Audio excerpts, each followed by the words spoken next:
This is the Motorola Edge 60 Fusion, and it's probably one of the most underrated, least talked about and most underrated phones of 2025, and it costs roughly around $399. But this phone actually has a couple of features that could be a game changer on how we see mid-range phones. The display is an OLED panel right out the bat, and it measures in at 6.67 inches, 120 Hz and 1.5K resolution, and it bucks the trend of your standard flat displays with an actual curved display. So when you pop this in your hand and you're holding it, it actually feels super nice. But there's a couple of provisions here to watch out for. One, the accidental touches you get along the frame here when you're using it and your thumb, etc., does happen. And if you were to drop this, it's far more susceptible to cracks and damages. So something to factor in on a curved display. The quality of the display is undisputed, is actually stellar, because what you get here is a really nice detailed punchy colors with great contrast, and the blacks look super deep as well. So content consumption on here is great. Even if you're using it for basic stuff like just through articles, etc., you're not going to get any drop frames because the 120 Hz panel and everything looks super punchy and crisp. Underneath here, you get the chipset and the power of a Dimensity 7300. Now that is a mid-range processor, but it has a couple of nice tweaks that Motorola have added in software. So when you're gaming on here, you can actually pop in and boost the gaming performance. You get better graphic fidelity and better FPS as well. And all of that works really well when you're playing games like Call of Duty Mobile. It runs super smooth, and that uplifted performance is very evident off the bat with tons of customization options as well, which is excellent. This isn't a top performing level chipset or phone for that matter, but it does a really good job. And then speakers wise, they are dual firing, top and bottom. And hey, let's hear how they sound.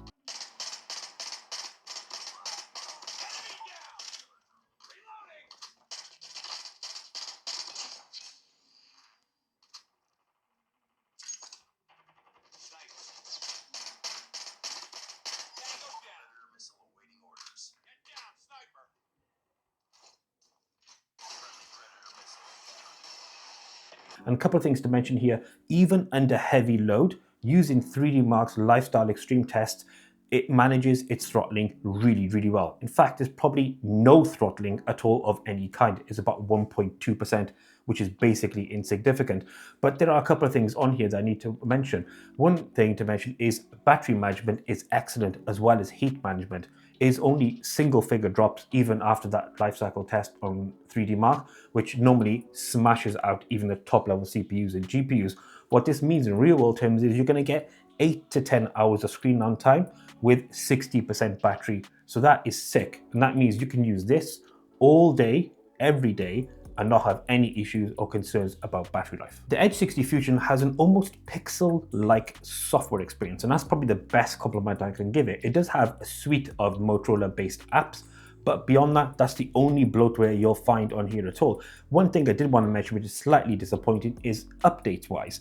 3 OS updates, 4 security updates. So that sits way behind people like Google, Samsung, and Apple, who've all promised over 5+ years, and I guess you could throw on in there for some respects. They've also promised somewhere in the region of 4 to 6 years on theirs as well, which is 6.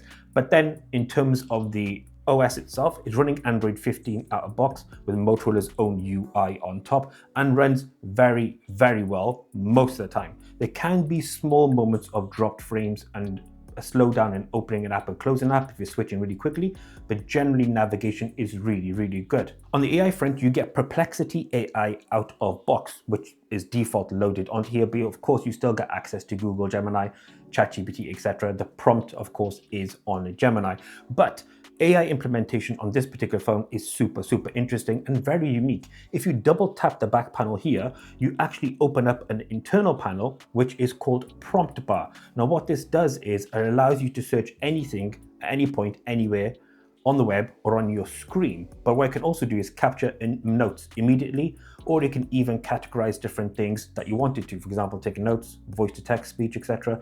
All of that, look, it works really, really well, and it's almost flawless. But then when you go into the app drawer, you get more benefits. So essentially what you get here is within the app drawer, you get a curated news feed on here, which is customizable entirely for you. And then you can go in and edit and annotate this. Normally it's Google Discover on the left column.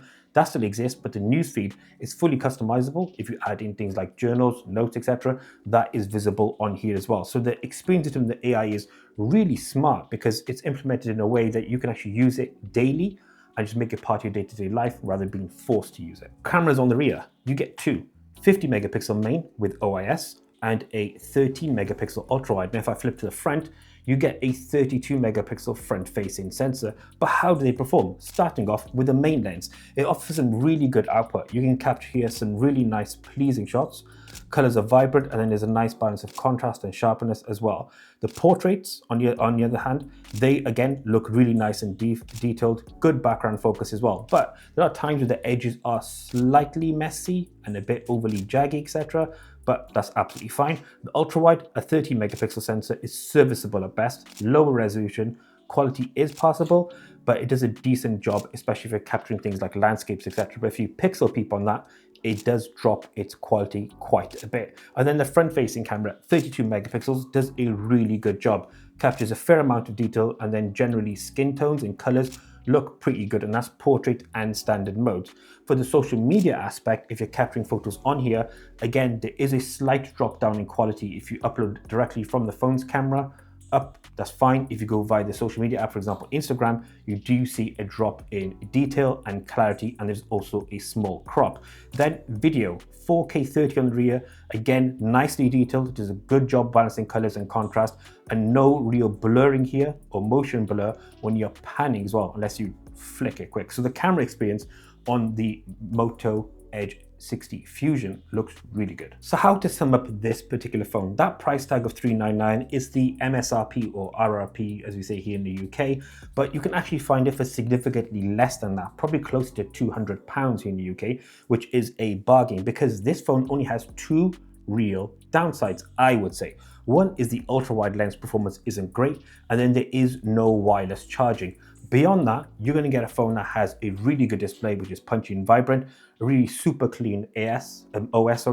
AI is well implemented and simple and easy to use to make it part of your day-to-day life that actually benefits you. And then there's a couple of other things to mention. You get a 5200 milliamp hour battery here with 68 watts of wired charging and IP69 and 68 dust and water protection. That's against things like pressure washers and high heat as well. So that is some crazy spec for a phone that costs half of probably what some of the other phones offer, things like Google offer on their Pixel 10 series, but it performs equally as well, maybe not on the camera department. So if you're in the market for say a £400-ish phone, £300 to £400 phone, you have a ton of options from Xiaomi, Poco, Google, Samsung, Apple.